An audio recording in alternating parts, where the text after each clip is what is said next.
on your phone or computer at centralillinoisoutdoors.com. Send us your story, send us your pick. centralillinoisoutdoors.com and the Catch of the Week, brought to you by Archer's Alley, North 22nd Street in Decatur. Your information station,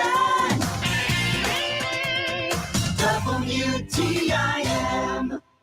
It's the WTIM Morning Show. I'm Avery Cooper. Your stream brought to you by Landmark of Taylorville, where you always do better with Landmark. People's Bank and Trust. They put people first. You'll find those streams online on the TaylorvilleDailyNews.com Facebook or on YouTube at WTIM TV.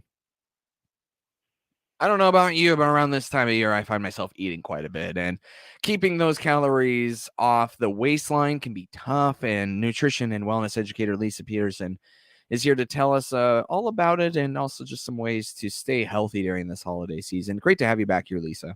Yes, thank you for having me. So, man, that eggnog and Christmas cookies has really been doing a number on me. What can I do? I mean, Sure. help me out here.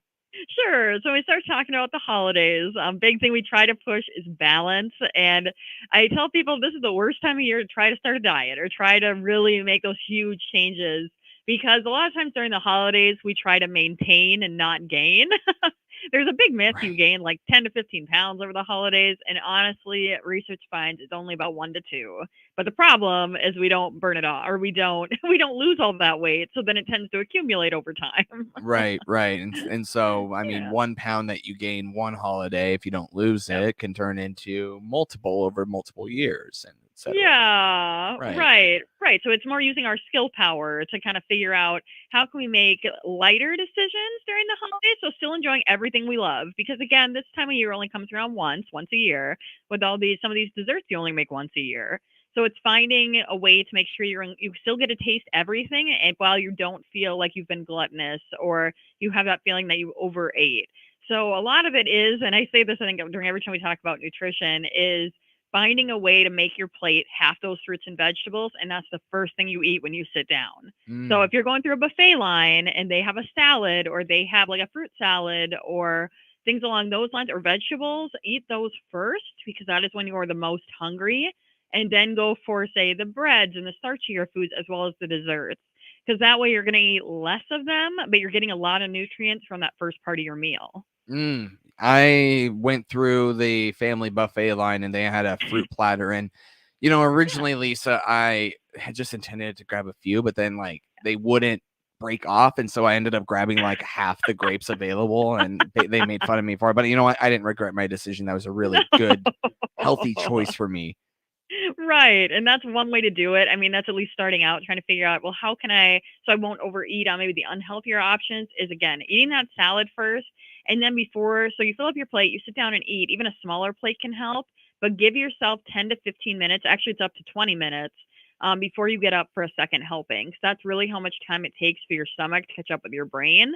So you'll be able to know, okay, am I still hungry? And during that time, that's a great time to catch up with family, have a glass of water before you get up for those seconds. So you're going to give your brain some time to catch up and like, yeah, I'm a little full now. Right. And generally speaking, when we talk about the holidays, stuff is pretty healthy, but I'm sure there are some of the, options that can really, outside of the sweets, right? I'm talking about the dinners and stuff. There are some options, I'm sure, that are a little bit harder on you than, your turkey or what have you, right? Sure. So it's looking at like the foods that are going to be higher in fat. That tends to have a negative effect on your health. Talk about heart health with that. But yeah, the ones so it's finding even those you can find like healthier replacements too, or having other options. Instead of going for full fat, you go half fat. Especially when you're baking, a lot of going back to the sugary stuff, but you can cut about 1/3 of a sugar out of most recipes, and most people will not notice. But it's a good way kind of to easy as you're baking to make some of those changes as well. But yeah, that's something you can do with those smaller portions. Again, if you have these traditional recipes, you're like, I'm not changing a thing out of it. That's fine. Just make them in smaller portions. Right. What if I overeat? Is there anything I can do to help myself feel a little better? Sure. So one of the probably the the one I go to always way right away is going for a walk. And it seems so basic. And we're telling people, especially if the weather's like this, that's one thing I love about Illinois is that it's a little. I come from Minnesota to be full, to be full disclosure. But I'm like their winters here tend to be a little bit right now. Cross my fingers, a little milder, where it is a great time to walk Mhm. after a meal. The Institute of Health actually says that walking a mile in 15 minutes has been deemed as moderate physical activity. So even trying to get 10 to 15 minutes outside and walking, it'll be a mood booster. It'll give you energy. That's often a misconception about exercise. It always makes you feel tired. It actually does the opposite. It gives you more energy. But just spending some time with family, like, okay, everybody, we ate, rather than sitting and eating pie right away, let's go for a half-hour walk around the neighborhood or something along those lines, just to get you up and moving and an easy way to get those extra steps. Right. And I guess what should I think about while I'm preparing that meal? Anything in particular? The sugar. Thank you so much for that. The sugar, cutting a third of the sugar out of a recipe is huge. I guess, is there anything else that I can keep in mind while I'm preparing those holiday meals? Sure. So probably the biggest one, because part of my job is always on the food safety side, but making sure you are working with a clean environment. Another thing, if you're preparing the food, and this is kind of a side note more on the safety, is check with family members for any allergies. That's a big part of it.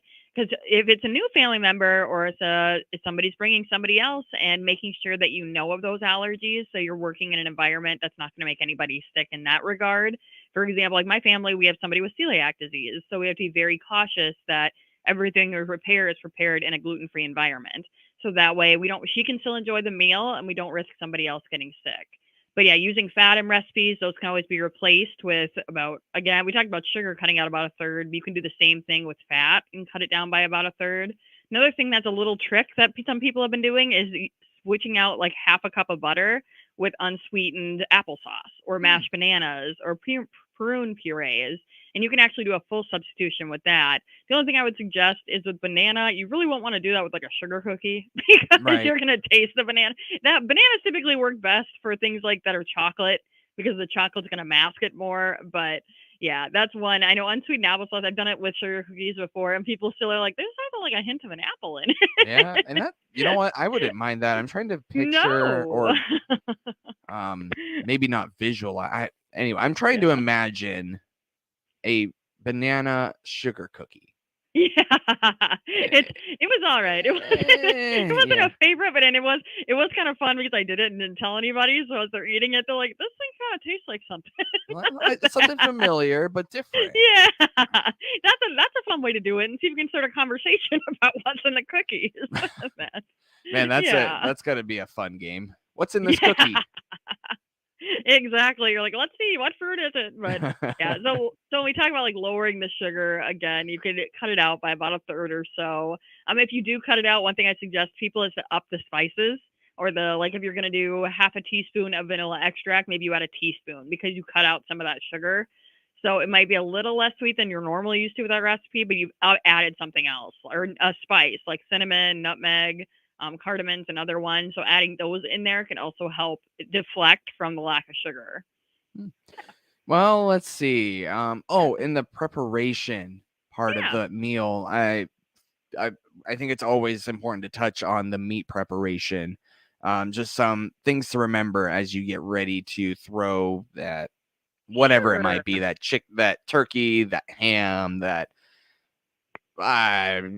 roast beef, whatever have you. You know what I mean? Some kind of meat in there. Yeah. Yep. And that's one thing, is really thinking about portion sizes with that too. I mean, we always say when you're preparing it, make sure you're using a food thermometer, make sure you're working with a clean environment. If you're thawing it out, make sure that meat is on the bottom of the refrigerator. Never thaw at room temperature when we do that. Yeah, using a thermometer to know that end temperature. And we say about a serving of meat is about the size of a deck of cards. So that's like at least a general idea to give you. But that's something too, where you make that maybe your proteins and things like that, keeping it as hot as possible.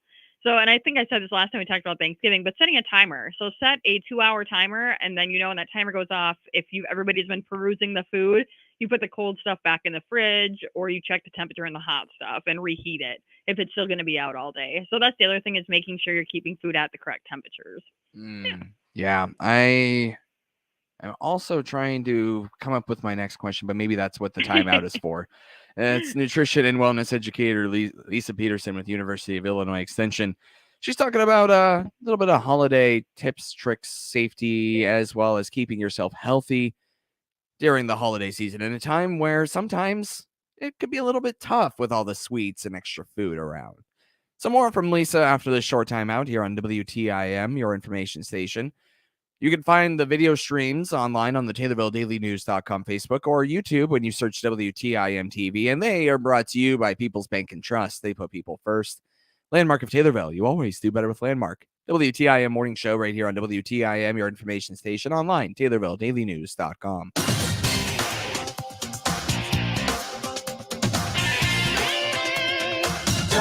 WTIM.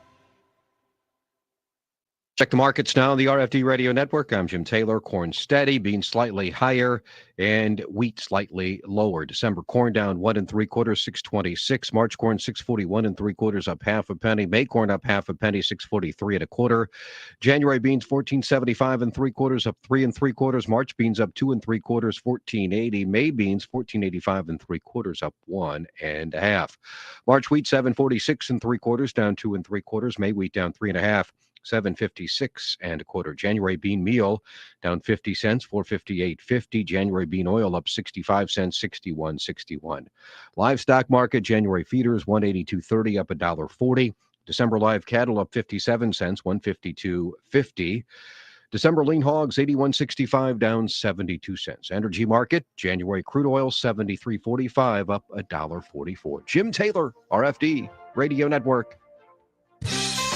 Proven banking solutions are a must for today's business owner. Hi, I'm Lance Vonderheide with People's Bank and Trust. If your company needs products like online bill pay, remote deposit, and payroll direct deposit, or better checking and saving account options, then we need to talk. I can customize our business banking and lending plans to fit your company's needs. Call 888-PBT-1954. Visit bankpbt.com today. We want to be your business banking partner. People's Bank and Trust, member FDIC, equal housing lender. I'm Police Chief Andrew Pistorius with the Sullivan Police Department, here to talk about a topic no one wants to discuss, depression that many times leads to suicide. When a person is going through such feelings, many times family and friends don't know how to help, but there is help. If you feel depressed or lonely, there are many resources to help you. Call a trusted relative, friend, or minister, or call the Suicide Prevention Lifeline toll-free at 800-273-TALK. That's 800-273-TALK. All of us are here to help. Hi, this is Jared White, host of Central Illinois Outdoors, inviting you to find us on the internet. We are up and running at centralillinoisoutdoors.com. You can jump on there to find our Catch of the Week segment. Also, our archive shows. After they air on the weekend, you can find them every Monday at centralillinoisoutdoors.com. So listen when you can. You can also find us on Facebook. Just search Central Illinois Outdoors. Central Illinois Outdoors on Facebook or at centralillinoisoutdoors.com. We'll see you there. You or your loved one can prevent early nursing home placement by renting one of the Cater Care Suites at Taylorville Estates Assisted Living, 705 South Houston. Stay independent longer by living in one of these short-term apartments that include meals, laundry, a therapy gym, and much more. And if you like it, longer-term stays are available at Taylorville Estates Assisted Living with 1 and 2 bedroom apartments available. Find out more. Stop by and visit with Administrator Tony Clark or call her at 824-2222. That's 824-2222. Encouraging independence, enriching lives. Your information station, WTIM. Welcome back to the WTIM Morning Show. I'm Avery Cooper. Glad to have you along. Your stream brought to you by Landmark of Taylorville, where you always do better with Landmark and People's Bank and Trust, where they put people first. I am thinking about ways after Christmas to keep myself healthy. And, nutrition and wellness educator Lisa Peterson has a lot of information, and really, obviously, it's diet, right? And then there's exercise and keeping yourself active. So going for a walk after that big meal, that's a big one. What other kind of physical activities can I keep in mind just to kind of work off that extra food that I didn't maybe account for before the holidays? Sure. So we all know, and it's kind of well known, that holidays tend to be really stressful on people. So one of the things we talk about when we talk about physical activity is really kind of resetting your mind frame around it. So rather than saying, man, I got to go run because I need to get this activity in, think of it more as like your stress relief time or your me time or your mood boosting time. That can kind of helping you reframe what you're calling it, because they do find that exercise is one of those that are really a great mood booster. And it also helps people lower blood glucose levels who have diabetes issues, protects you against cardiovascular disease, osteoporosis. I mean, that list is long for the benefits of it, but even kind of reframing it can help. So it keeps you we always joke, keeps you sane. Even a walk. It doesn't have to be a run. It doesn't have to be, you don't have to be sweating profusely from being active. Even we were talking about this, somebody else asked me about how do I be active? Well, I'm trying to prepare for the holidays. And one way is cleaning. Cleaning is a great workout. So there are actually research out that shows washing windows and floors for 45 minutes to about an hour counts as moderate physical activity. So it's those little things like that. One family actually told me what they do is they watch Christmas Vacation, and every time they say the word Christmas, they have to get up and do 5 jumping jacks. So they make it as part of, they have physical activity worked into their Christmas movies. And even during those great Hallmark movies or those other Christmas movies, during commercials, get up and walk. And while that, or do other things rather than just sitting there during commercials. And that's an easy way to get some activity in. I have one for you that maybe some don't think of. Cutting your own Christmas tree and being the one to cut it. Yes. That is excellent physical activity. It's tougher than I remembered. It's been a couple years since I've done it. And I would call that moderate physical activity. Oh, yeah. That might be even vigorous, depending on how hard you got to chop that tree. Right. Yeah. So, and again, when we're talking about holidays and kind of as we get into New Year's resolution time, really thinking about making what we call SMART goals. So making goals really that are realistic to you. They're specific, they're measurable, they're attainable, they're realistic, and they're time bound. So not saying, because I've had those people come in my office saying, I want to lose 20 pounds in 2 weeks. And is that realistic? Not necessarily. Not healthy. It's not going to be sustainable. I think so. It's making those small goals. I think an example, at least something that I can give you for me personally, I would like to start working out more. And so I think a SMART goal for me over the next month would be to work out twice a week. Is that something that's kind of along the line of a SMART goal? Something you could do, and you may even start out doing once a week and putting a time on it. So I am going to work out once a week at 6 a.m. from 6 to 6:30 on Tuesdays. So you are very specific, and then somebody is holding you accountable to it. So that's a good thing where oftentimes you have a buddy or a family member or a partner who's able to kind of hold you accountable to that goal, and even putting it on your fridge. So you have that constant reminder, that is what I'm going to do. But that's something that you can do, and you have a set time to do it. You're a lot more likely to do it because you're not saying, again, amount of pounds you're going to lose. You're saying, I'm going to start working out. You can be even more specific. I'm going to lift weights for this time. Right. Yeah. Okay. I appreciate the tip and the refining that SMART goal for me a little bit. Well, I bet you're really excited to start teaching more programming. Some of you at home may not know that Lisa has been the director of Christian County Extension for as kind of a double duty work while they find a permanent, which I'm sure they've done by now. And she's back. That's so great. She didn't. She was still around, but Amanda Cole just returned to her position. That's right. And she was been with away for a bit. 17 to 18 years. So she's we very, very much appreciate her. I personally, after experiencing, I appreciate her so much that, yes, I'm thrilled to be teaching again. Right. And you have some programs coming up here soon that you're offering that, again, I'm sure you're super excited about to be teaching because it's been a while for you. Yeah. And I'll give you kind of a glimpse of it because we'll probably talk about it a little bit more next month, but we're going to be I'm partnering with Taylorville Memorial Hospital coming up in February. We're going to be doing them quarterly, but we're going to be actually doing an air frying class. So this is kind of my save the date for it, but it's going to be February 21st from 5 to 7. And more information about registration will come out soon, but I want to throw it out there. It is going to be a hands-on class. So we've done this before, and we talk a little bit about heart health, and then you actually get to make a couple different recipes and do some taste testing. So we get to actually use the appliance, get some hands-on practice with it, and then kind of discuss kind of the benefits of it and the ways that we can still eat delicious food while being a little bit more health conscious. Yeah. Anything else that you would like to touch on before you go back to your day, Lisa? Yeah, Yeah, just to make sure everybody has a great holiday season. And again, don't be so hard on yourself about eating any sweets or anything like that. Just remember, it's all a matter of balance. It only comes around once a year, and make sure to give yourself a break and you drink lots of water. We're always dehydrated. Yes, especially around this time of year. That's Yeah. nutrition and wellness educator Lisa Peterson. Thank you so much, Lisa. Yeah, thank you. Stream on TaylorvilleDailyNews.com's Facebook and WTIM TV YouTube, brought to you by People's Bank and Trust. They put people first. WTIM. The Big 870 WTIM Assumption Taylorville, 96.1 W241 CF Taylorville, 107.5 W298 CD Shelbyville, 107.9 W300 EH Payne and Nokomis. News this hour from townhall.com. I'm Rich Thomason.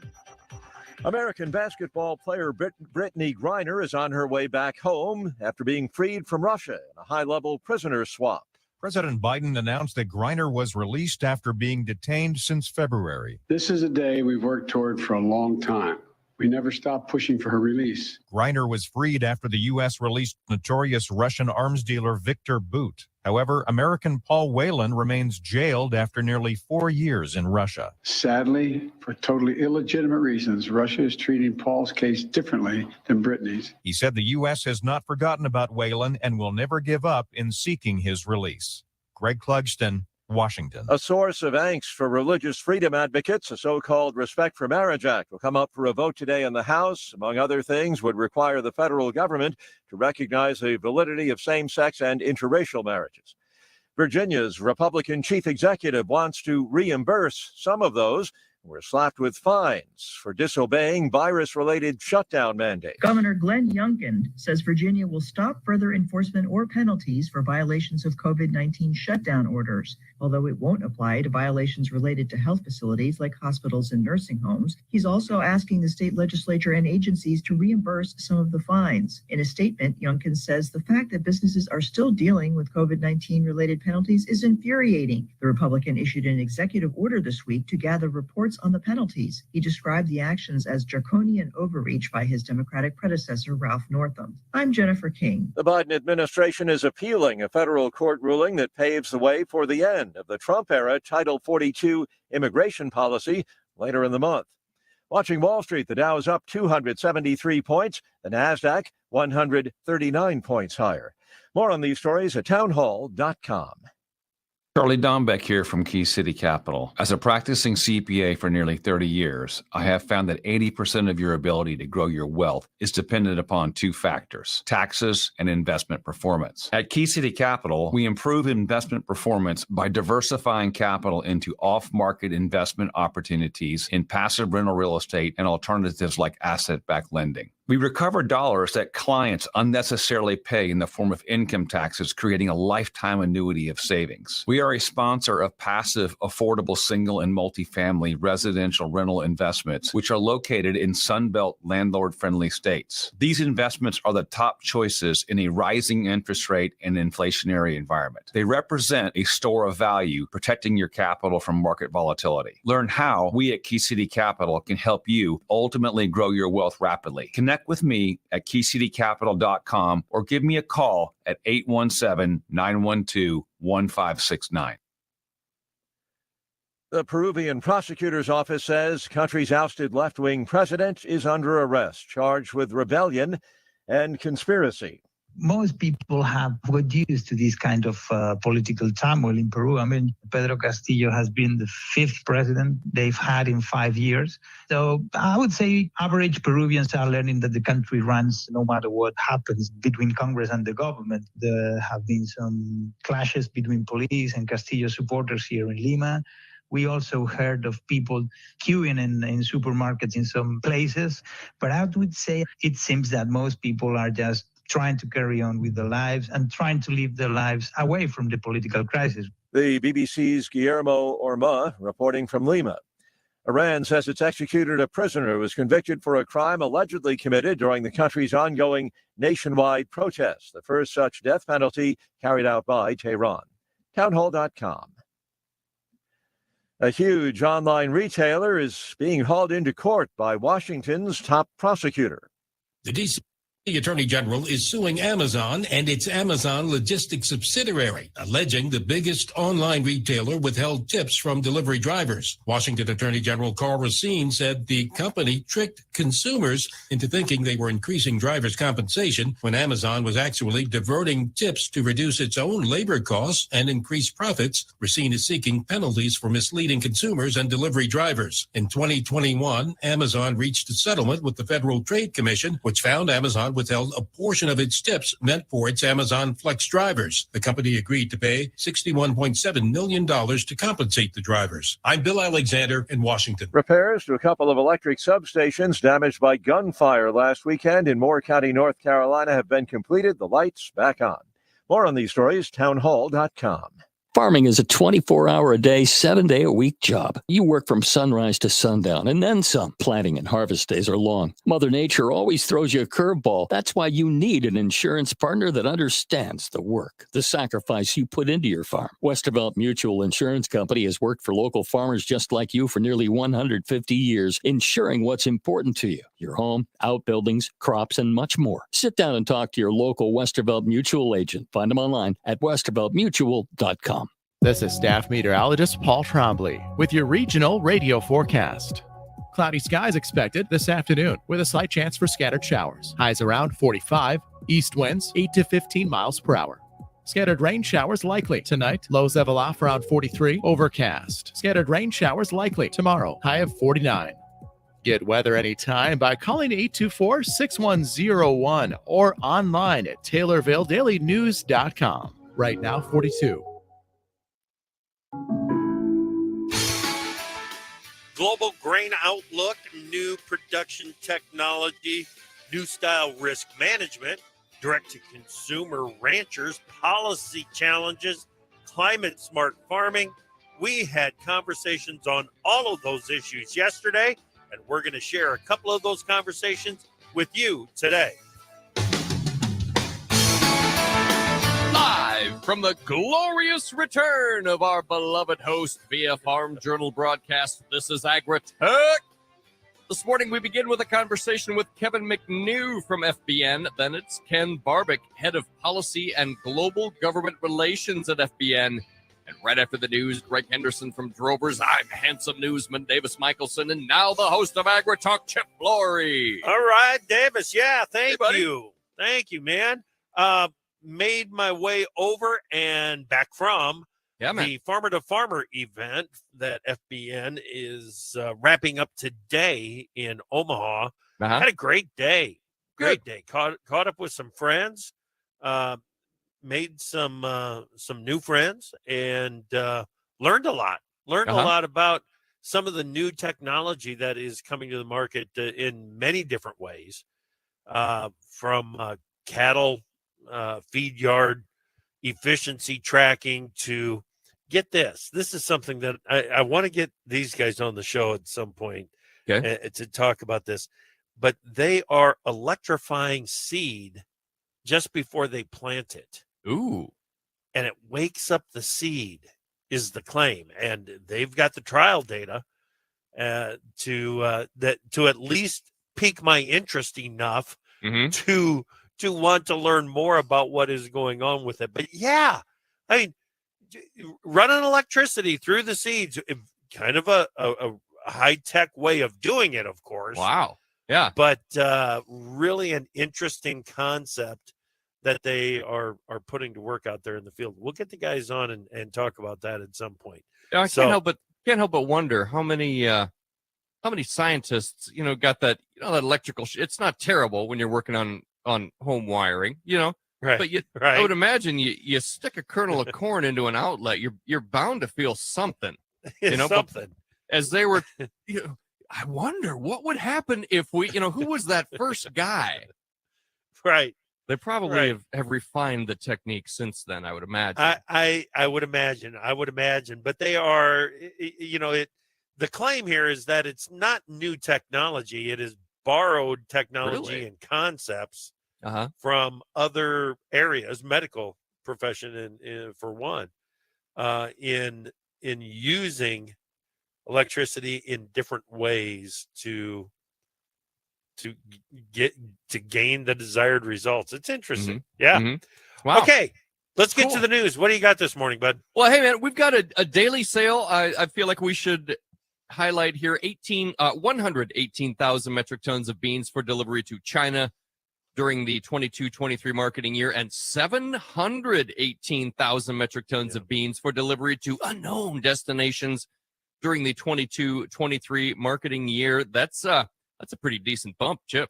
Yeah, it is. There's no question. There's no question. It's just when I see some coincidence in numbers, it makes me scratch my head and wonder if there's not going to be a correction coming later. I'm not predicting, but I am going to be watching for it, because that 718,000. Yeah, we need to keep our eyes open for a correction later. Well, and speaking of exports, the U.S. exported 301.1 million pounds of beef during October. That's a record for the month. Beef shipments increased 25.3 million pounds from September, and 26.6 million tons from October 2021 through the first 10 months of 2022. The U.S. shipped 2.993 billion pounds of beef, up 5.1% from the same period last year, driven by a 26% increase in exports to China. Yeah. Nope. Go ahead. Nothing. Mexican Secretary of Economy Raquel Buenrostro told reporters in Mexico Wednesday the decree to bar imports of GMO crops into Mexico will be pushed back to 2025, adding the country is looking to put together a plan that will make clearer the presidential decree. Mexican President Andres Manuel Lopez Obrador said after meeting with USDA Secretary Vilsack, Mexico would allow imports of GMO yellow corn for animal feed over the next 2 years while the government studies any potential impacts on human health. This is an interesting change because, by allowing the import of GMO yellow corn does suggest, well, it does more than suggest that this ban was intended for yellow corn, for GMO yellow corn, and to keep it out of animal feed. I don't know. I mean, we've got 30 years of evidence already piled up. I don't know what more he's looking for. What other study can he run? Well, in other news, Pennsylvania Republican Glenn G.T. Thompson wants Congress to strengthen crop insurance and farm subsidy programs so producers do not have to rely on stopgap federal aid to survive challenges like trade wars, natural disasters, and COVID-19. Thompson had this to say. Nearly 80% of the federal funding to producers since 2018 has come from outside the Farm Bill baseline, largely due to inefficient, costly disaster relief. These ad hoc programs have provided necessary assistance, but farmers can't plan for them and lenders can't depend on them. Well, that's why we need to enhance the farm safety net provisions in the Farm Bill. Chip, some industry experts say a status quo farm bill is possible because of the small majorities in the House and Senate and a potential lack of new funding sources for the new farm bill. And one more thing quickly, this will make you feel good. The Christmas tree industry wants Americans to know there will be enough trees available to meet the demand for real Christmas trees, Chip. All right. But I can tell you this, inflation has hit the Christmas tree market as well. I know that for a fact. Oh, from experience you speak, eh? Yes, I speak with experience. Thank you, Davis. You Let's bet. bring in Greg Henderson, editorial director at Drovers. Good morning, Greg. Good morning, Chip. All right. So tell me, what's going on in this in the beef cutout market? Chip, we are at a really unusual point in this cattle cycle. We definitely see increasing market leverage for cattle feeders, tighter supplies of fed cattle, and we've seen that price go up, right? So that should be supportive of wholesale beef prices. What we're seeing right now is extreme volatility in that wholesale beef market. The choice cutout has gone up $6 one day and down $6 another day. Yesterday was a rally, by the way. And we're in that window between Thanksgiving and Christmas when retailers have their holiday needs filled. So you would expect a little volatility and lower prices. Now what we're seeing with that rally yesterday and today is that they're buying ahead. They're buying for featuring in January already. So what this is suggesting, Chip, is that this consumer demand that we've been talking about all year is really resilient. even in the face of inflation and these recession fears that we're seeing. And it goes to say that competition between beef, pork, and poultry is probably going to be pretty strong come January. Yeah. And from the Packers standpoint, I they can get cattle when they need them. I understand that, but as we get closer and closer to those tighter supplies, it feels like they're trying to get as many as they can while there's still some available there in the feedlot. So good stuff, Greg. Thanks, buddy. We'll talk to you next week. All right. That's Greg Henderson, editorial director at Drovers. I spent the day at Farmer to Farmer in Omaha, FBN's big annual event. Spent the day there yesterday. We've got a couple of conversations coming your way from there next. When you spot BRD in your cattle, that's your golden opportunity to target infection and its associated fever with a single dose of Resflor Gold, the industry standard dual therapy. To learn more, talk to your Merck Animal Health rep or your vet and see label at resflorgold.com. Animals intended for human consumption must not be slaughtered within 38 days of treatment. This product is not approved for use in female dairy cattle 20 months of age or older, including dry dairy cows.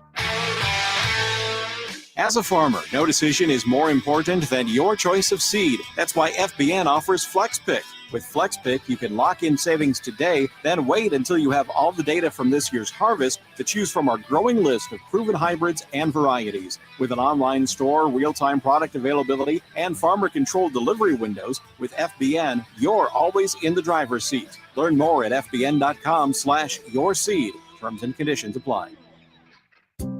Crop insurance is complex. That's why Farm Credit Services of America delivers full-time crop insurance officers with proprietary decision-making tools. We can sort through dozens of options for a plan that fits your financial and risk management needs. Proprietary tools and unsurpassed expertise deliver greater peace of mind. Discover the difference. Call 800-884-FARM. This institution is an equal opportunity provider and employer. There's no time to mess around when it comes to early season protection from yield-robbing pests and diseases. Ethos XB insecticide fungicide is the next generation of at-plant protection. Through your liquid fertilizer system, get broad-spectrum defense and create an environment where seedlings can vigorously emerge with more uniformity, helping to optimize your productivity and yield. Get serious seedling defense with Ethos XB insecticide fungicide. Ethos XB insecticide fungicide is a restricted use pesticide. Always read and follow all labels. The Shelby County Farm Bureau would like to wish you and your family a Merry Christmas and a Happy New Year. As you celebrate the holiday season, please remember the farmers and ranchers that have worked to produce the food you eat. The goal at Shelby County Farm Bureau is to improve the economic well-being of agriculture and enrich the quality of farm life. Membership in the Shelby County Farm Bureau supports programs and events that help local farmers thrive. Merry Christmas. Why are more people heating their homes with FS Propane? Because it's better to work with a company that lives and works in the same community that you do. Hi, this is Nathan Rogers with Central Commodity FS. And when it comes to the comfort and safety of your family, you can trust FS Propane. We have highly trained service professionals who regularly monitor your system for proper operation, safety, and maximum efficiency. With FS Propane, you can be sure that your family will keep warm all season long. FS Propane feels like home. AgriTalk continues streamed online at TaylorvilleDailyNews.com from News Talk WTIM. AgriTalk is brought to you by Ethos XB Insecticide Fungicide from FMC. Get serious seedling defense to defend against the toughest early season pests and diseases. Choose Ethos XB Insecticide Fungicide for at-plant defense. Welcome back to AgriTalk. We are live in Omaha. Actually not live. I was there yesterday at the Farmer to Farmer event from Farmers Business Network. Kevin McNew is the chief economist at FBN. We've talked to Kevin a lot. Welcome back. It's good to see you this time. Good to see you in Omaha. We keep running into each other in the That's Midwest. right. Tell me about F2F. Yeah. What is it? Why is it? Yeah.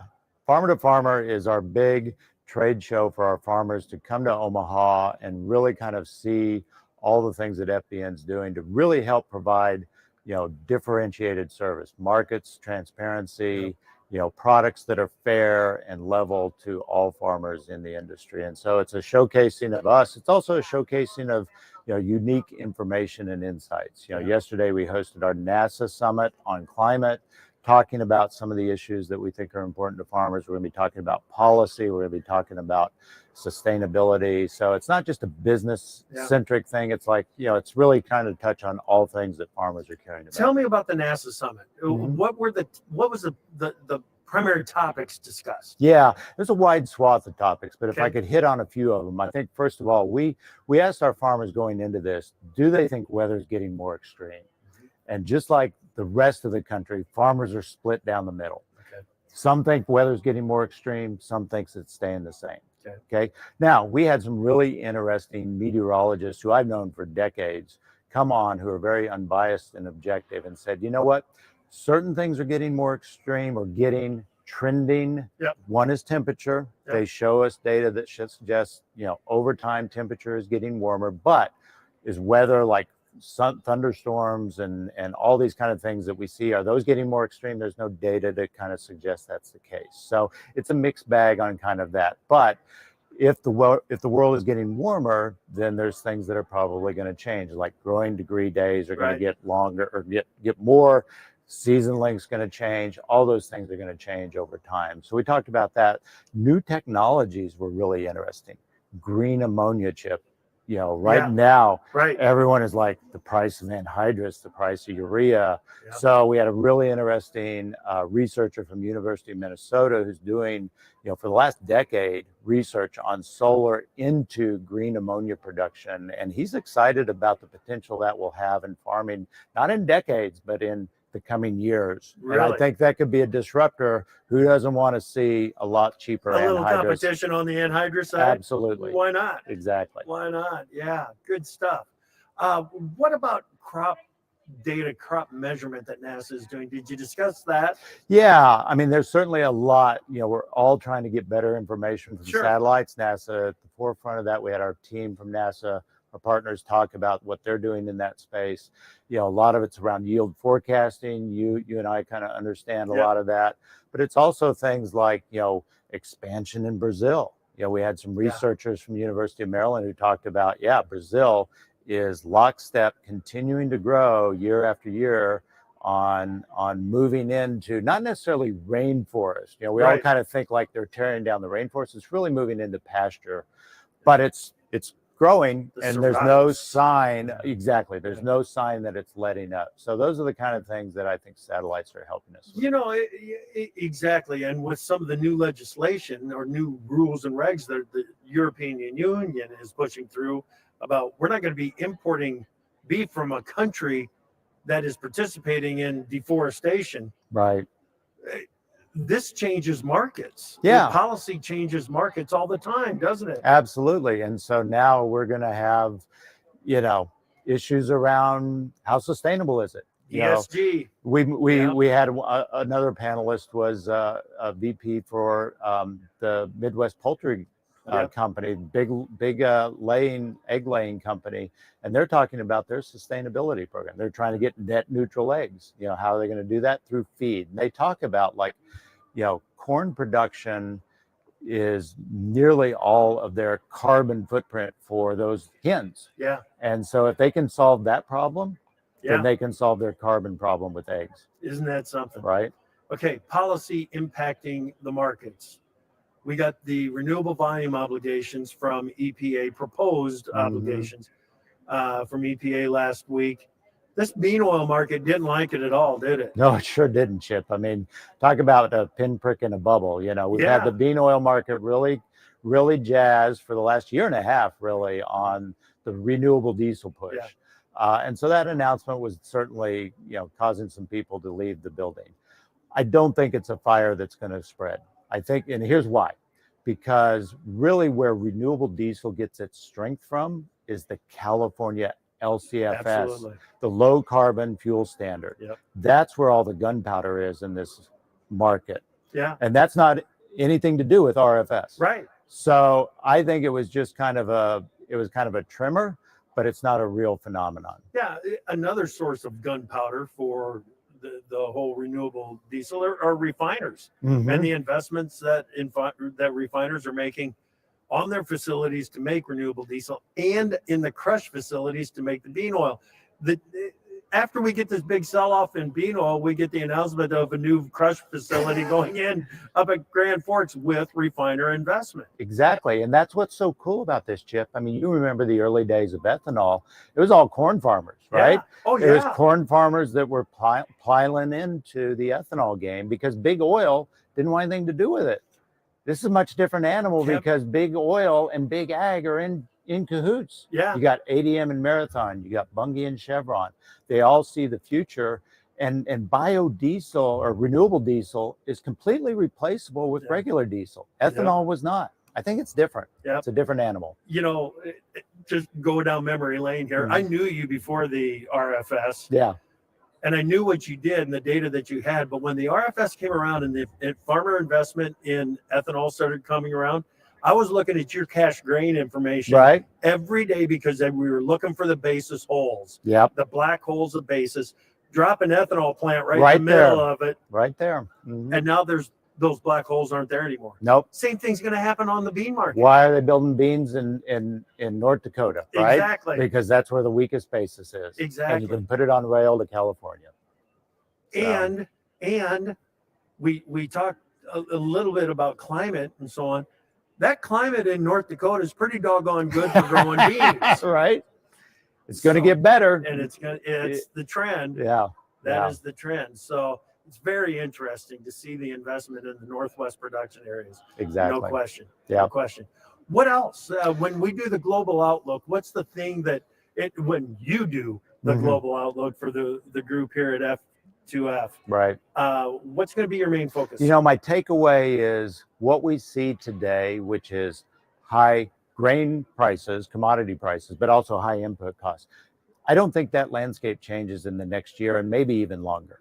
This is not a return to normal or return to mean situation we're in anytime soon because we have some really big drivers. Certainly the Russia-Ukraine conflict is not easy enough, but we have systematic issues. One of the big takeaways I'll have in my talk today is that in the last decade, global demand for grain and oil seeds, and that includes coarse grains, that includes, oil seeds, that includes wheat. Global demand for those three sectors has outpaced the growth in global supplies. Yeah. That is a reversal of the last 30 to 40 years that you and I grew up in agriculture, where we were outpacing. We had more grain and oil seeds than we knew what to do with. Right. It's changed. And I don't think we fix that and we deflate prices anytime It soon. doesn't feel like the market has made the final adjustment to that whole change as well. And the reason that I'm saying that is because what you're really talking about is a competition for acres going forward, right? Absolutely. Right. Absolutely. So the futures market has always been forward looking. It needs to become even more forward looking in the future. Yeah, right. I think the futures market, when we say forward looking, is a month, maybe 3 months, but multi-year horizon. Yep. We're not really doing that as a world. And I think we're going to wake up, probably are waking up now to kind of this shift of demand outstripping supply. Yeah. And I think, and that was some of the themes from the NASA summit as well, that, researchers are showing, like, with climate change, and again, I know there's going to be skeptics out there, but even with conservative estimates of climate change, it will be hard for supplies to keep up with demand.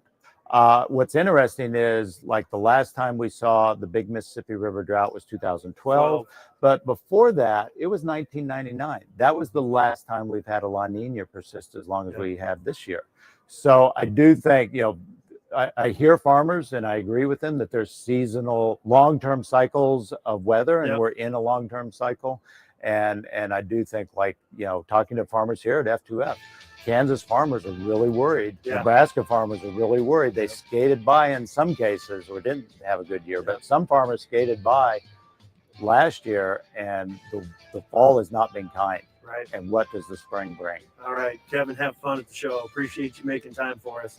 That is Kevin McNew. He is the economist there at FBN. We're going to be back for a policy conversation with Ken Barbick next, right here on AgriTalk.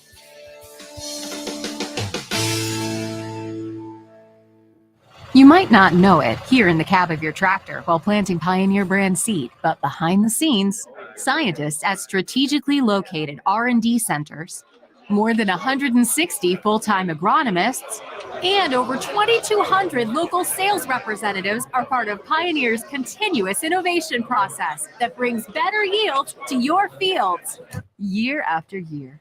Pioneer, what's next happens here. Learn more at pioneer.com/next. A lot has changed in agriculture over the past 14 years. Ups and downs in the market, updated technology, and fluctuating input prices, to name a few. One that has remained constant: Ag Resource Management's dedication to farmers like you. Work with ARM and you can expect fast approvals, competitive rates, and some of the most experienced lenders in the business. A local ARM area manager would like to connect about their newest loan options for farm operations. If you're ready to finance differently, give them a call. 855-545-1. With SRN News, I'm Rich Thomason. President Biden is vowing to quickly sign the so-called Respect for Marriage Act now that it has won final congressional approval in the House. American basketball player Brittany Griner is on her way home. She was freed from a Russian prison in a high-level prisoner exchange. Griner was exchanged for a Russian arms dealer who was serving a 25-year sentence in a federal prison. The Biden administration is appealing a federal court ruling that paves the way for the end of the Trump-era Title 42 immigration policy. The Biden team wants to keep Title 42 in place for now. Virginia's Republican governor wants to reimburse some of those who were hit with fines for disobeying coronavirus-related shutdown mandates. On Wall Street, the Dow is up 202 points, the Nasdaq ahead 106. More details at srnnews.com.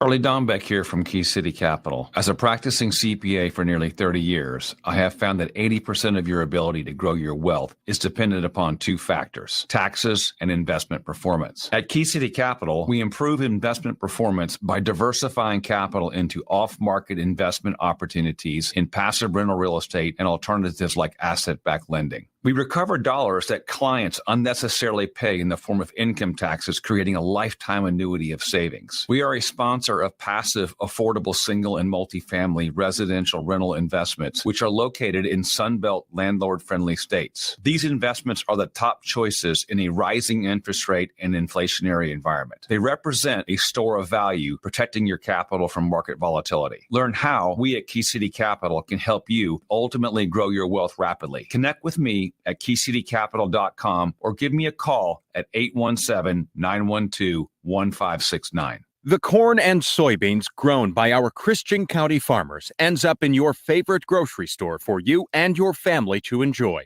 The Christian County Farm Bureau reminds you, when you buy the food for your table or fuel for your vehicles, remember, it's the hardworking farmers in Christian County and our nation that provide you the food and fuel you use every day. That's what agriculture has done for generations. This food and fuel reminder from the Christian County Farm Bureau, where membership means value. Now's the time to order your new 23 vehicle or choose from over 400 pre-owned vehicles in our family dealerships. General Manager Bill Pinkston here from Landmark in Taylorville, your GM Superstore. You can now order your 23 model car or truck, including the Refresh, Chevy Silverado, and GMC Sierra. Let us help you choose what 23 will work for you, or let us find your next pre-owned vehicle from our family of dealerships. And yes, we will still buy your vehicle, even if you don't buy from us. Your GM Superstore is Landmark in Taylorville. Online at landmarkintaylorville.com. And remember, AgriTalk continues on 96.1 FM in Christian County, News Talk, WTIM. Opinions expressed on AgriTalk do not necessarily reflect the views of Farm Journal Broadcasting, affiliate stations, or sponsors.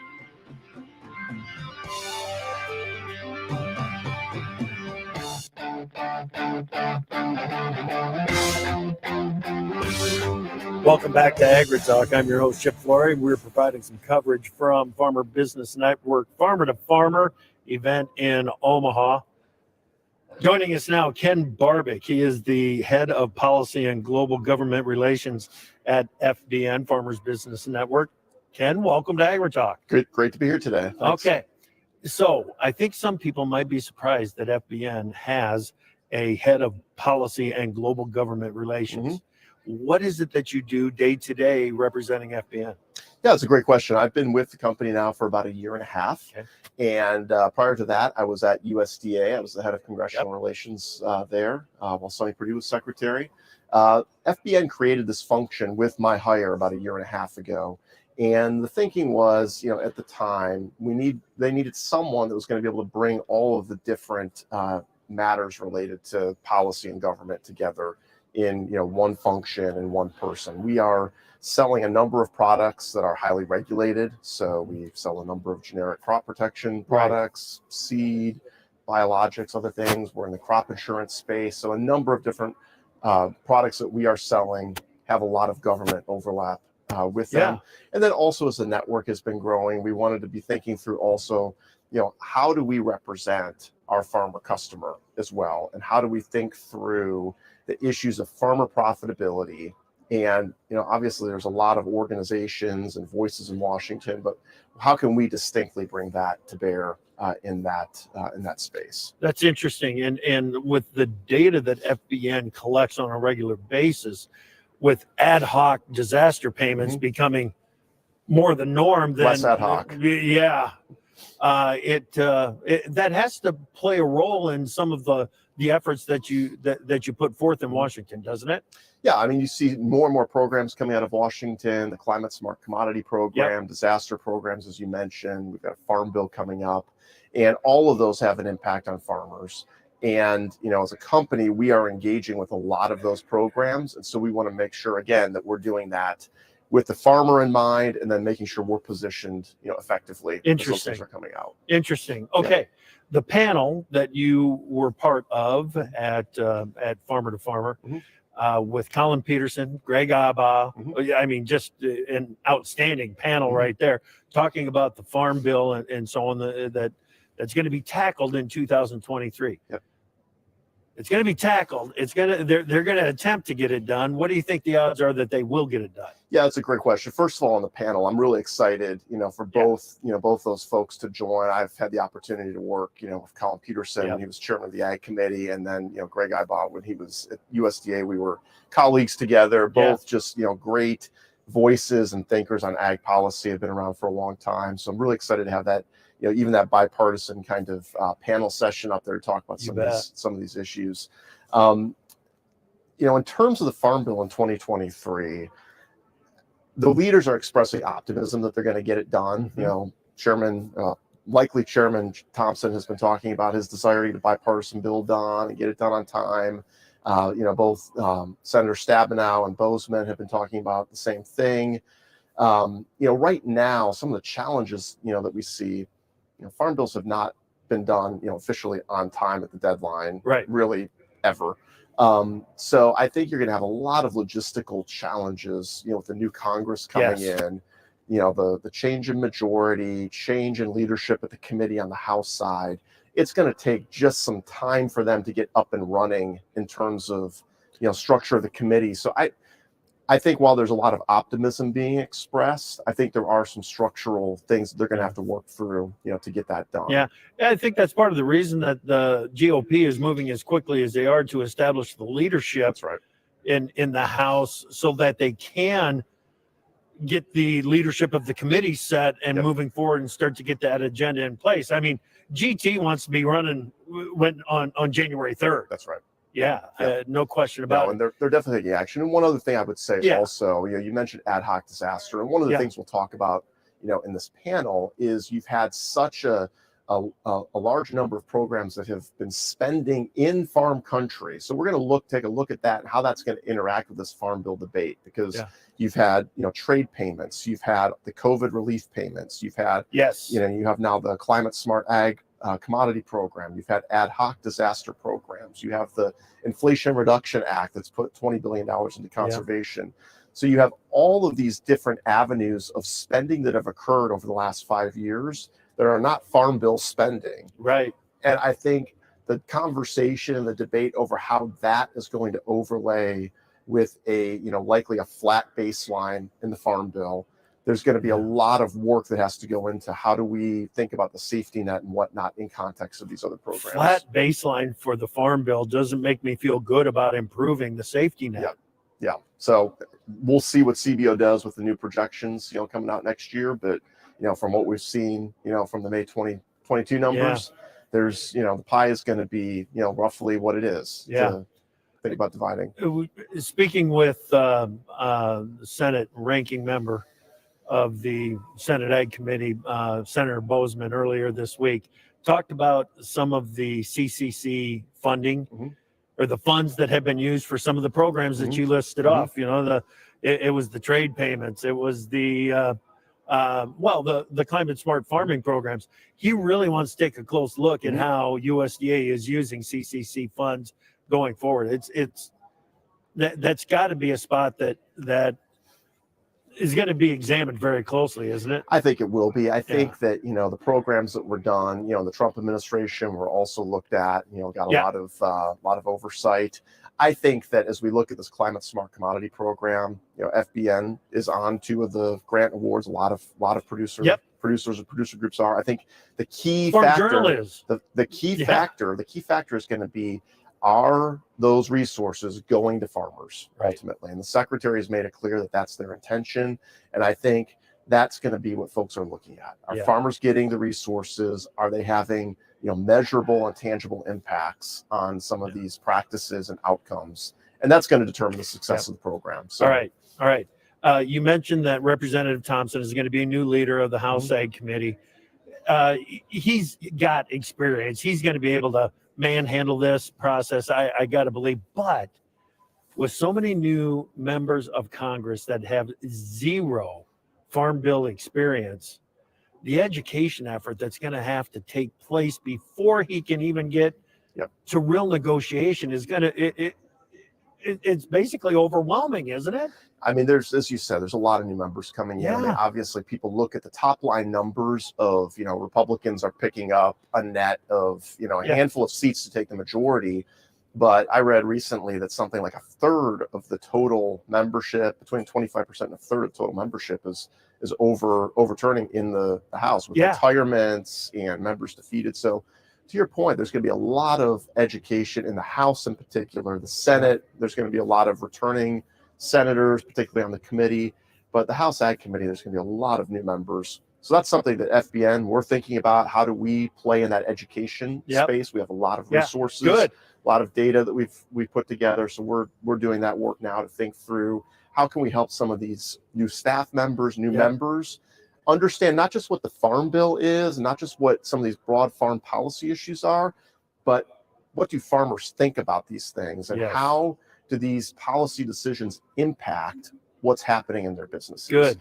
One thing I've seen in my career, USDA and now, a lot of these issues, there's a lot of bipartisanship around them, but that bipartisanship goes both in terms of the understanding of the issues and sometimes also in folks who are opposed to some of the Farm Bill kind of considerations. Absolutely. You've got members, both on the right and the left, who kind of come together not really understanding how crucial some of these issues are. And we're going to try to do a lot of work to educate some of these new folks coming in so that they can see some of that. Well, that's outstanding because that is an effort that is going to take time. When I talk with the commodity groups, they tell me the number one priority is don't hurt my crop insurance. That's right. Yep. Is that the number one priority? We'll see. I think that's right. One of the things we're going to be doing with this panel today, we're going to have a live audience poll of the farmers who are sitting there in the room to get their live take on what some of their priorities are, both in terms of the Farm Bill and in terms of other farm policies. So I think that's exactly right, and we'll see, what the audience has to say about that this afternoon.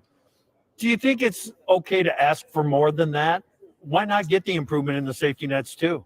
Yeah, well, I think what we've seen again with the spending in these other programs, and the conversation will happen this afternoon.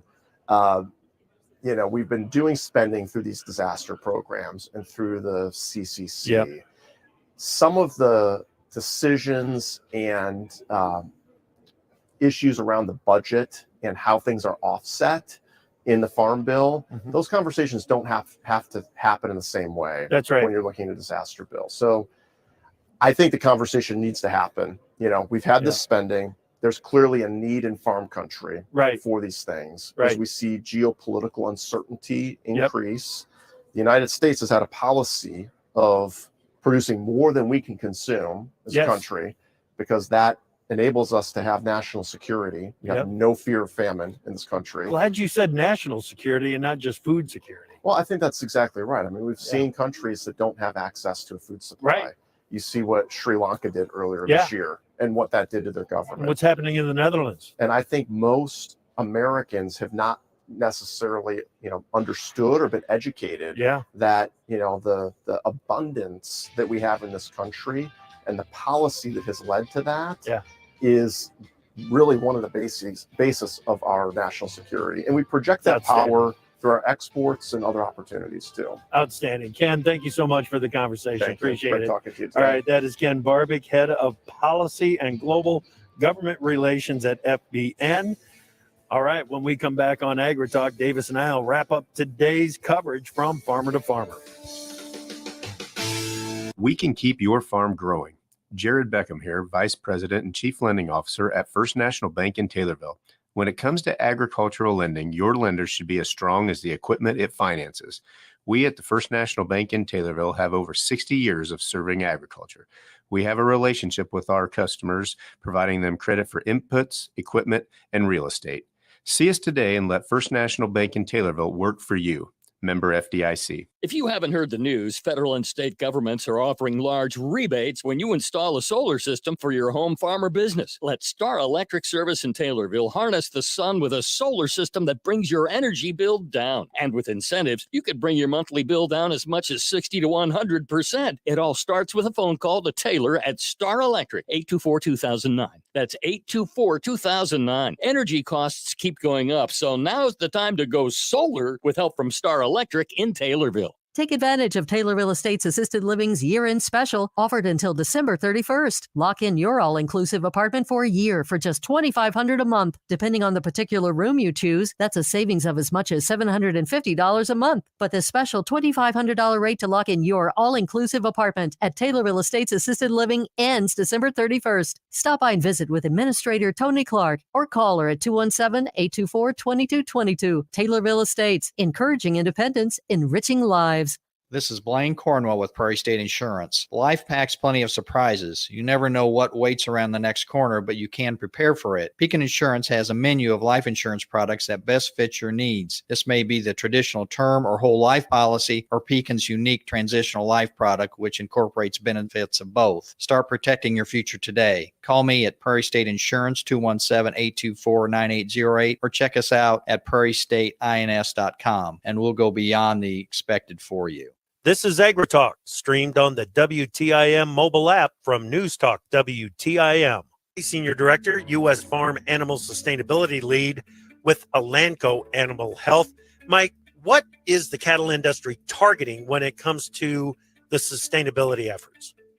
Thank you, Chip. That's a great question. Most of the cattle industry is targeting about a 30% reduction in methane or greenhouse gas emissions by 2030. And particularly, I think, around enteric methane and methane through manure management. All right. So how are producers doing here, Mike? Are they actively participating in the sustainability effort? Yeah, Chip, and I think it's important to note that farmers are really the original conservationists that have always been trying to do more with less. And as a part of that, we're committed to being part of the livestock producers' partner as they navigate towards more climate neutral production through innovation, new products, analytics, and also measurements and metric systems, as well as advocacy. We're really looking at trying to shape the fact that cows can be part of the solution, not part of the problem. And we're committed to doing that, particularly around methane emissions, while also making sure those operations stay sustainable through economical, environment, and social well-being.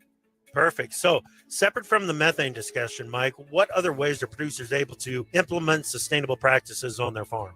I think we've never seen so much of a collaborative effort when we talk about not only sustainability, but the things that they're currently doing right now, looking at ways that animal health and productivity not only tie into a sustainability story, but that's also an economic story, making sure that our food costs are competitive around the globe. So not only setting goals, but making sure that we're more and more efficient each and every day, water, air, land, etc. That's really cool. Mike, where can listeners go for more information? I'd go to Elanco's website. It's elanco.com to learn more about sustainability commitments. Thank you, Mike. That is Mike McCarty, Senior Director, U.S. Farm Animal Sustainability Lead with Elanco Animal Health. As a farmer, no decision is more important than your choice of seed. That's why FBN offers FlexPick. With FlexPick, you can lock in savings today, then wait until you have all the data from this year's harvest to choose from our growing list of proven hybrids and varieties. With an online store, real-time product availability, and farmer-controlled delivery windows, with FBN, you're always in the driver's seat. Learn more at fbn.com/yourseed. Terms and conditions apply. Building a legacy takes more than just hard work and determination. You need durable, American-made equipment engineered with agronomic expertise to get more out of every acre, harvest after harvest. At Great Plains, we're proud to help you build that legacy. Find the equipment you need for optimal seed placement and soil management at your local dealer, or see us online at GreatPlainsAg.com. Great Plains, harvest starts here. AgriTalk is brought to you by the NRCS Conservation Stewardship Program, which cost shares more than 150 practices on farms and ranches. Visit your local service center or farmers.gov today.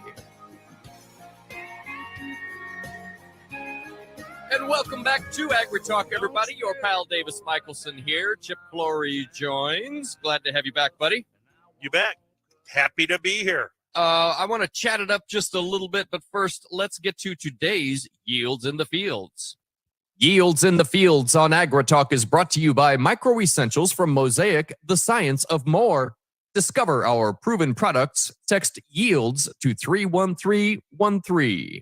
This morning, we turn our gaze towards central Illinois, where a farmer writes, quote, decent yields this year. Corn and beans are in, NH3 applied. Time to put my feet up, ...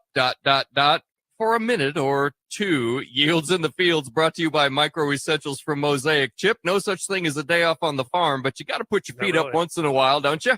Yes, absolutely. They weren't doing it much yesterday along I-80 in central Iowa. I got to thinking about it. It was Pearl Harbor Day. Uh-huh. Normally, I don't know if normally is correct or not, but it's not unusual to see a blanket of snow out there across the country. And right yesterday I was north of Des Moines on 35, and the lights were out in the field. They were still putting anhydrous down and getting after it. So the fall season and the fall fertilizer application season is not going to get in the way of increasing corn acres for 2023, because if guys needed to get something done this fall, it looks like they've had plenty of opportunity to do that. There were a couple of things. I was just too productive this morning, Chip. I wrote too much news. I've got one here that I want to bring up. Because I feel like it's very pertinent. Bunge CEO Greg Heckman, Bunge? Bunge. CEO Greg Heckman predicts U.S. renewable diesel production capacity should hit 5 billion gallons by 2024. Heckman recently said his company has not changed its own capacity plans after the recent RFS blending requirements did not increase as much as the industry expected. Meanwhile, J.P. Morgan says the EPA's proposal on biofuel blending requirements calls for a, quote, surprisingly low amount of growth, and they worry about an oversupply of biodiesel without large enough mandates. Chip? Yeah, I had a couple of conversations on this very topic yesterday with some people that follow the situation very, very closely. The attitude, I think that you should not alter your expectations based on what is legitimately a floor of demand. It puts no cap in place.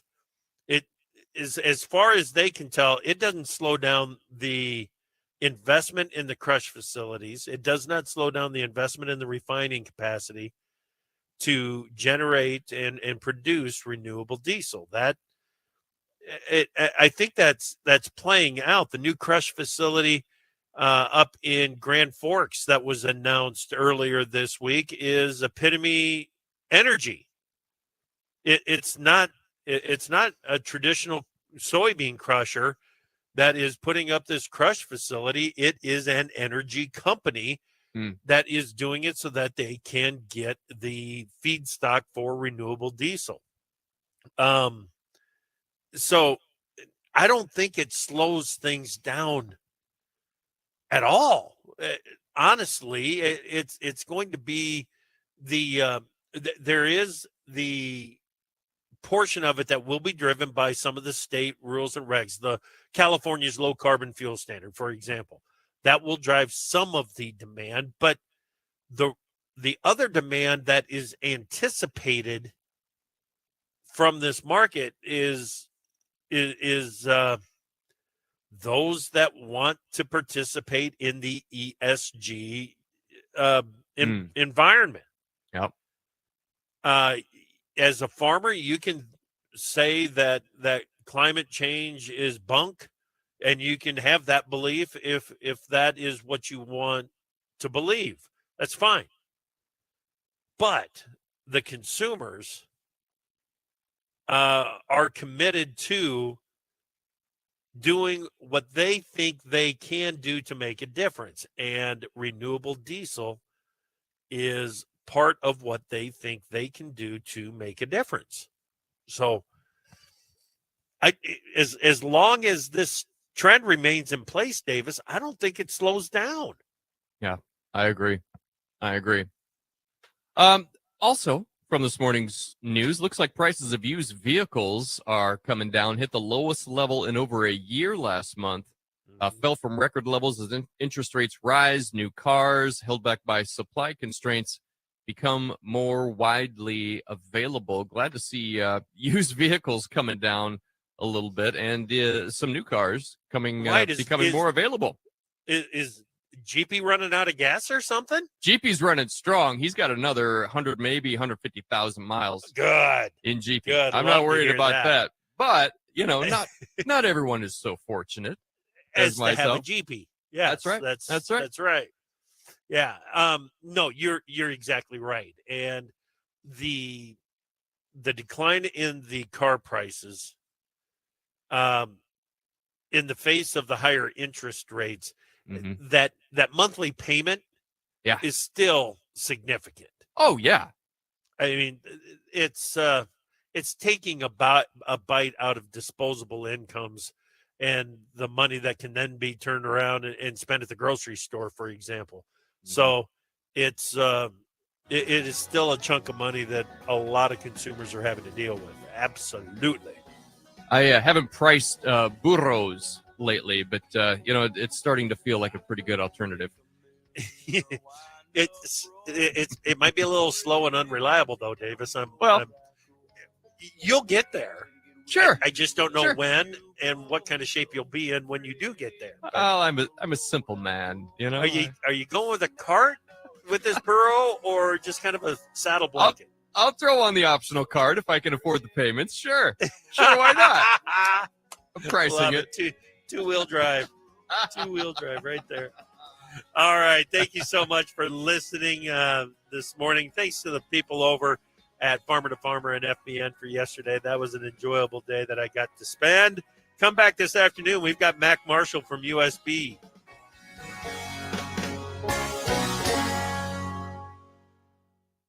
When it comes to mites in your field, you can't afford a solution that might work. That's why there's ZealPro Miticide from Valent USA. With next-level knockdown and long residual control, you can be sure to handle spider mites at all stages of life with complete certainty. With efficient translaminar activity, apply by ground or air, and confidently attack mites where they are. Make ZealPro the definitive answer to your mite problem. Visit valent.com/ZealPro to learn more. Always read and follow label instructions. Crop insurance is complex. That's why Frontier Farm Credit delivers full-time crop insurance officers with proprietary decision-making tools. We can sort through dozens of options for a plan that fits your financial and risk management needs. Proprietary tools and unsurpassed expertise deliver greater peace of mind. Discover the difference. Visit frontierfarmcredit.com. This institution is an equal opportunity provider and employer. Rolling Meadows Senior Living in Taylorville invites you to make their home your home. Become part of the Rolling Meadows family. Applications for residency are now being accepted. Rolling Meadows offers seniors 62 and older a smoke-free facility with round-the-clock maintenance, controlled access, large kitchens with full-size appliances, on-site laundry facilities, complimentary Wi-Fi in common areas, and more. Call 217-287-2450 to schedule an appointment. Rolling Meadows is sponsored by Lutheran Social Services of Illinois and funded through the U.S. Department of Housing and Urban Development and Federal Home Bank of Chicago. Rolling Meadows is an equal housing opportunity provider.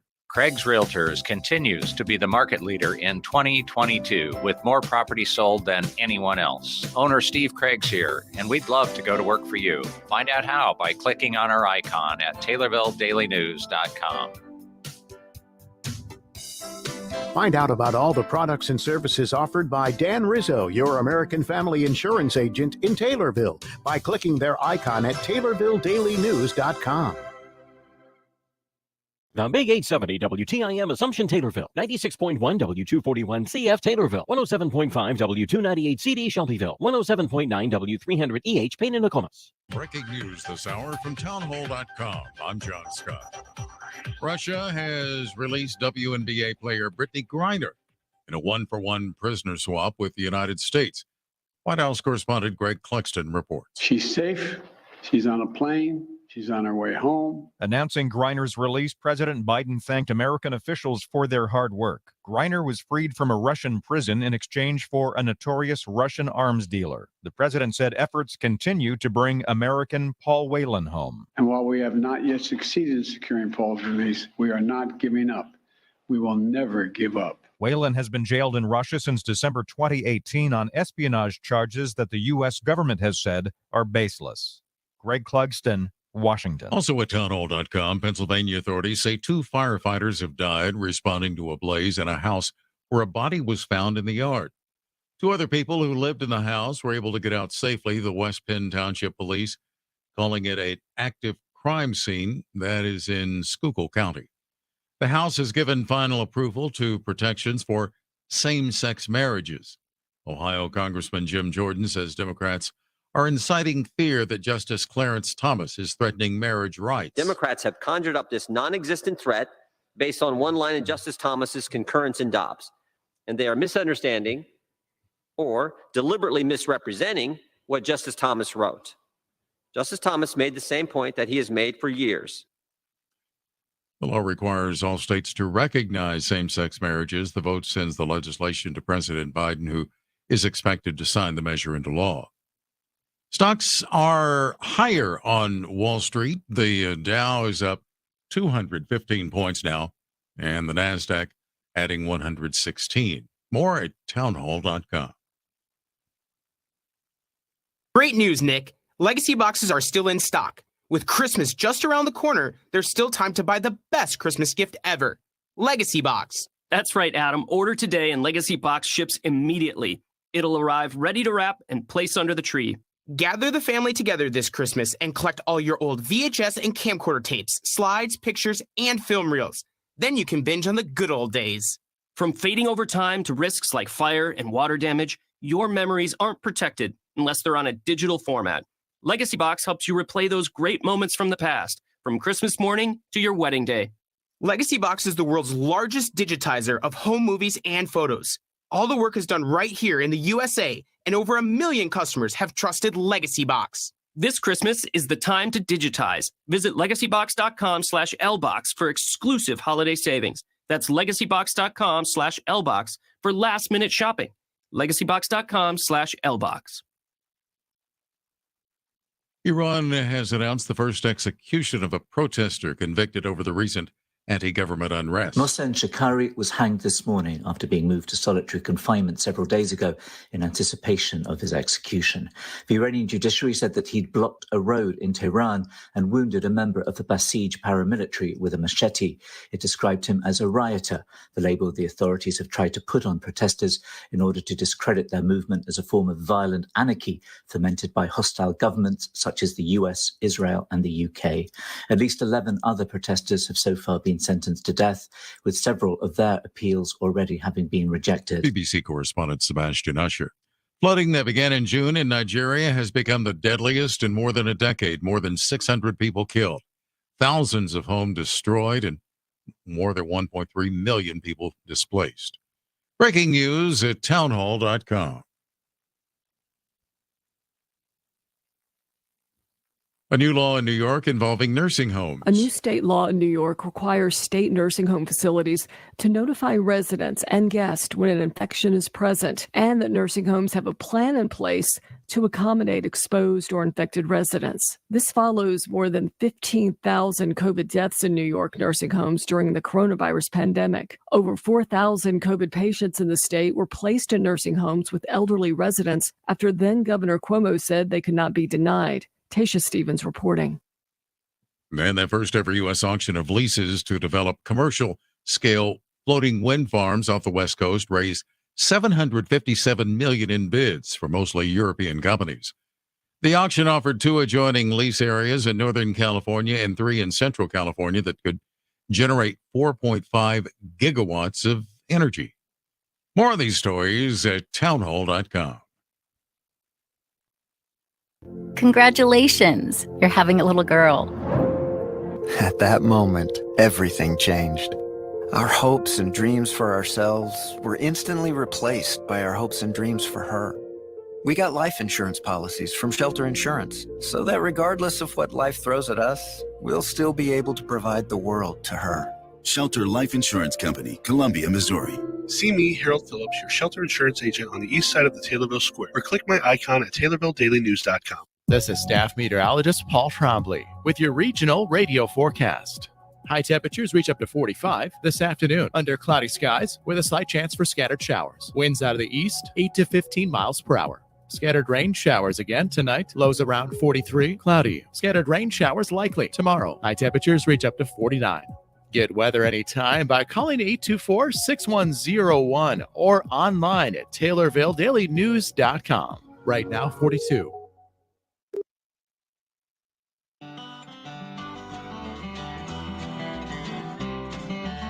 Hello, everyone. RFD Illinois Midday for a Thursday. I'm Jim Taylor. Hey, let's send some positive mojo and vibes to D. Los Yankee, feeling a bit under the weather. Hopefully we can get him in tip-top shape maybe by tomorrow or early next week. All right, checking a few farmweeknow.com headlines, questions about county government, handling of commercial renewable energy projects, especially solar ones, and whether those should be defined as a non-agricultural use, surfaced on the delegate floor during Illinois Farm Bureau's annual meeting. Following delegate action, IFB gained new energy policy on battery energy storage systems used to store energy from renewable sources such as wind and solar. Also, Illinois Farm Bureau's policy book now features language that specifically addresses pipeline projects transporting for storage carbon dioxide captured from ethanol and fertilizer production. It was adopted after a 45-minute debate on the delegate floor. And of course, you can read much more at farmweeknow.com, including information on a pair of submittals from Cook County Farm Bureau covering food accessibility and security. That also discussed among Illinois Farm Bureau delegates at the annual meeting. It is RFD Illinois Midday for a Thursday. A lot of great content coming up. Stick around. This is the RFD Radio Network. I'm Jim Taylor. Taylorville Care Center, Taylorville's premier nursing facility, is hiring, and they're offering the best opportunities in town with new wages, elite pay, and premium pay programs for RNs, LPNs, and CNAs. Nurses may be eligible for major medical insurance if qualified as a level 2 nurse. Their exclusive work perks has something for all employees. Quarterly retention bonuses and weekly vaccination incentives are also offered. Apply to learn more. Join the Taylorville Care Center family by finding their ad on Indeed.com. Taylorville Care Center, caring for the community for nearly 50 years. Hi, this is Will Perkins with Taylorville Community Credit Union. Are you looking for a great CD rate? If you are, TCCU has just what you are looking for. We are currently offering a 12-month share certificate with a 3.29% annual percentage yield. The minimum deposit is $50,000. This is for a limited time only, so don't miss your chance to take advantage of this great rate. You can open your share certificate at any of our convenient locations in Taylorville, Hillsboro, Litchfield, or Pana. Dividends will be compounded monthly. A penalty for early withdrawal may be imposed. Fees could reduce earnings on the account. Member NCUA. LFB.org. Your farm is your legacy. When it comes to insurance, you need someone who understands this. I'm Tyler Hansen, a Country Financial representative in Walnut, Illinois. Country Financial has been protecting farms for more than 90 years. You can expect protection for your unique needs and 24/7 service. Visit countryfinancial.com/farm or call us at 866-COUNTRY to find a representative near you. Farm policies issued by Country Mutual Insurance Company, Bloomington, Illinois. Back on RFD Illinois, I'm Rita Frazier. Competing interest and inflation will pose big challenges in writing the 2023 Farm Bill, according to experts and a top lawmaker at a recent Farm Foundation forum. RFD Washington correspondent Matt Kay reports. The challenge is and always will be money, and never more so than for the 23 Farm Bill. From rising input costs and diesel shortages to fractured supply chains and historic inflationary pressures, we must take action to mitigate the significant headwinds currently hampering production of an abundant and affordable food supply. But incoming House Ag Chair G.T. Thompson told the Farm Foundation Forum, nearly 80% of the federal funding to producers since 2018 has come from outside the Farm Bill baseline, largely due to inefficient, costly disaster relief. Well, that's why we need to enhance the farm safety net provisions in the Farm Bill. And therein lies the challenge. Former USDA Deputy Secretary and National Council of Farmer Cooperatives head Chuck Connor. There's going to be a real attempt to increase conservation, to increase some of the support levels for the commodity programs because those levels are so low compared to current market prices and compared to the current cost of production. This creates an enormous divide. Can you get any votes in the House and Senate Democratic caucus and touch the nutrition programs? I think that's an open question. But one Connor says must be answered. You can't do a farm bill with just rural voters in the House of Representatives, and certainly that's true in the Senate. It's got to be not only bipartisan, but you've got to have urban and rural interests come together in order to have a reasonable bill. Just a little optimistic, Connor places great faith in the current team of seasoned ag leaders to deliver a 23 Farm Bill. For the RFD Radio Network, Matt Kay, Washington. Thanks, Matt. Well, a huge issue this winter has been the potential rail strike, now averted with labor agreements. And Farm Week's Dan Grant this week is in St. Louis covering the National Grain and Feed meeting. There he caught up with James Wilson, who is Director of Marketing for Norfolk Southern Corp.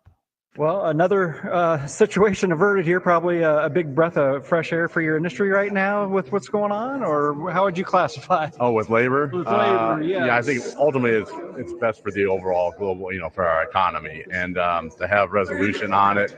I do think that the PEB came up with what they felt was a compromise decision, taking into both parties' sides of the story, and President Biden, Congress kind of enacting that or putting legislation in to make that law. I think that's the fair thing to do. Of course, obviously, both parties feel like one side is probably getting worse than another, but hopefully everyone can come to grips with it and put it behind us and go to work. And you're here today meeting with members of the National Grain and Feed Association. Boy, that's a key relationship there, hauling that much grain. Talk about how this fall has gone and any challenges with handling this year's harvest with labor issues and everything else going on. Well, we've been manpower constrained in terms of moving product.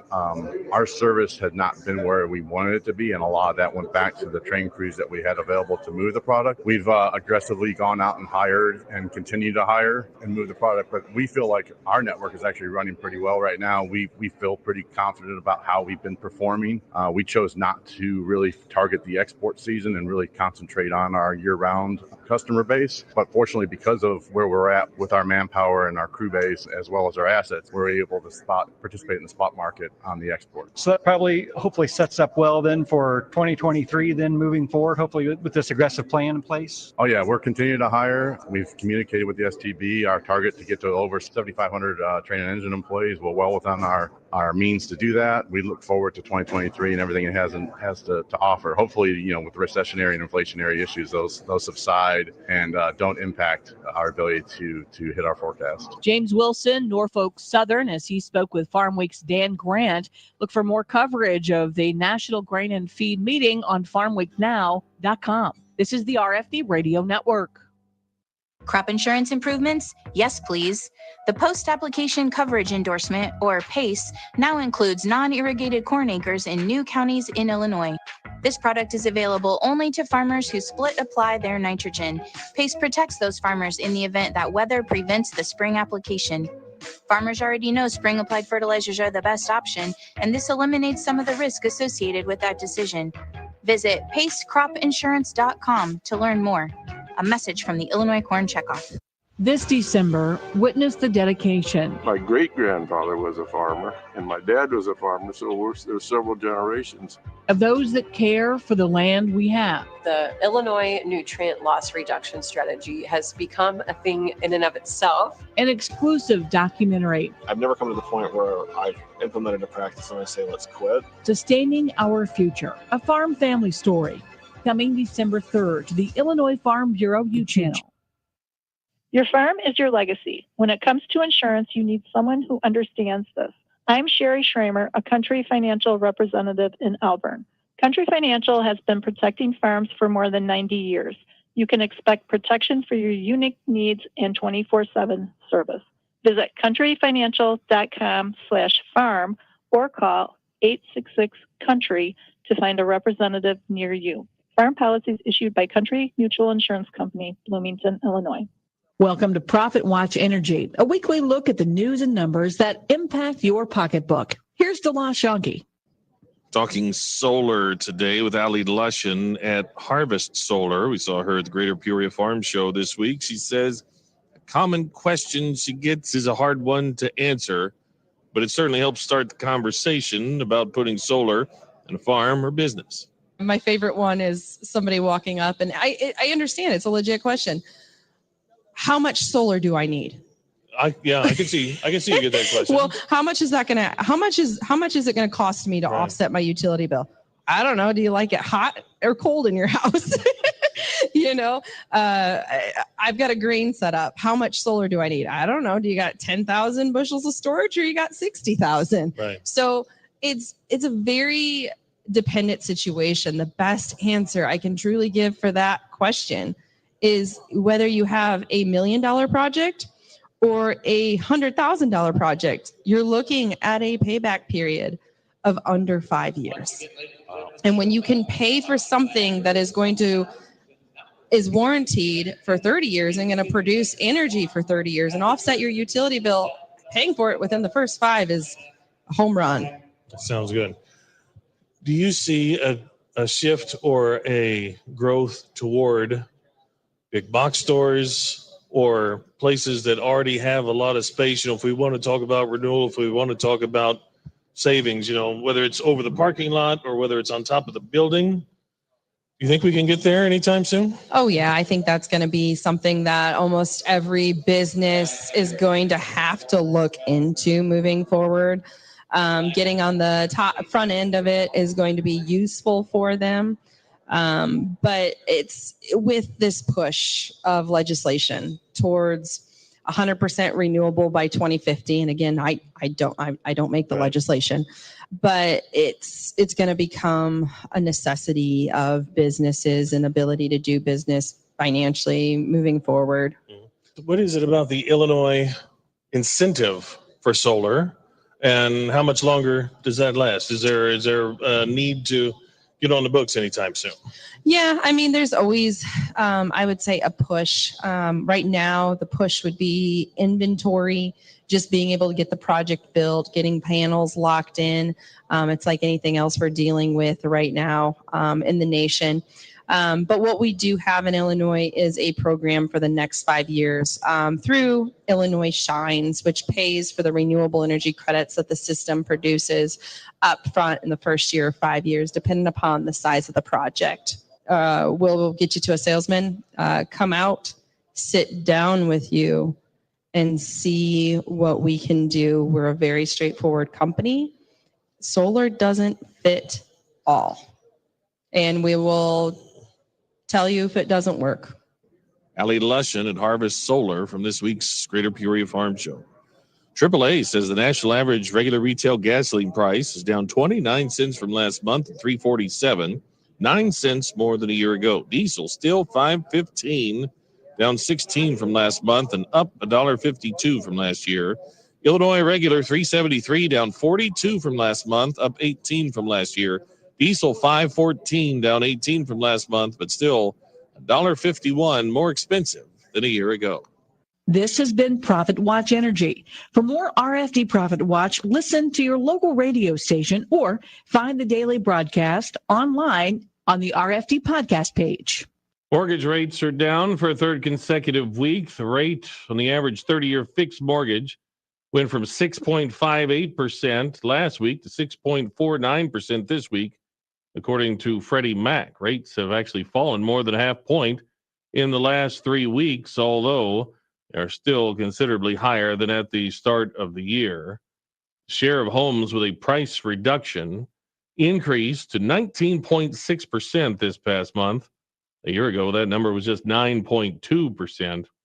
A survey from the Mortgage Bankers Association said demand for mortgages grew for the third consecutive week. Purchase applications are up 4% from the week before.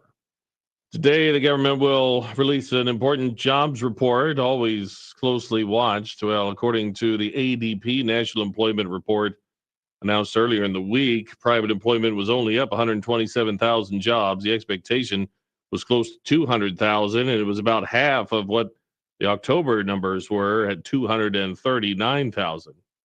According to a Reuters survey, there were 1.9 job openings for every unemployed worker in September. Costco stocks were lower on Thursday, down more than 6.5%, weaker than expected November sales. Costco said for the 4 weeks ending on November 27, which includes Black Friday, we're up 5.7% from last year, $19.17 billion, but the growth was not keeping up with previous months. In October, they had growth of 7.7%, and in September, it was a little bit better than 10%.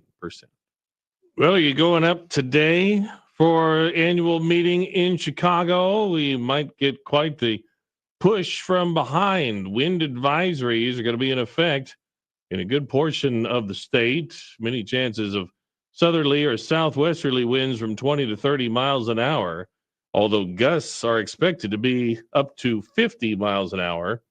That's according to a couple of updates from the National Weather Service office in Lincoln. As you move farther north, according to the Chicago office, they're expecting south winds from 15 to 25, gusting as high as 40 miles an hour. Could be quite a crosswind on some of those interstates.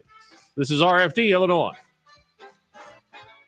Jim Taylor back on the RFD Radio Network. We get an audience now with Mr. Quinn Adamowski. He is the Regional Advocacy Manager for Landmarks Illinois. You can find them online, landmarks.org. That's landmarks.org. Going to talk about a couple of different topics today. Later in the program, we'll chat about the process for the 2023 Most Endangered Historic Places. But before we get to 2023, we want to talk a little bit about 2022. And I know in early November, some preservation awards were presented. So Quinn Adamowski, what were some of the highlights of the preservation awards? Hey, Jim, thanks again for having me on to talk about our work at Landmarks Illinois. So in early November, we had our annual program, the Richard Driehaus Foundation Preservation Awards. We've been doing that for almost 30 years now, and the purpose of those awards is to honor individuals, organizations, or projects, or even programs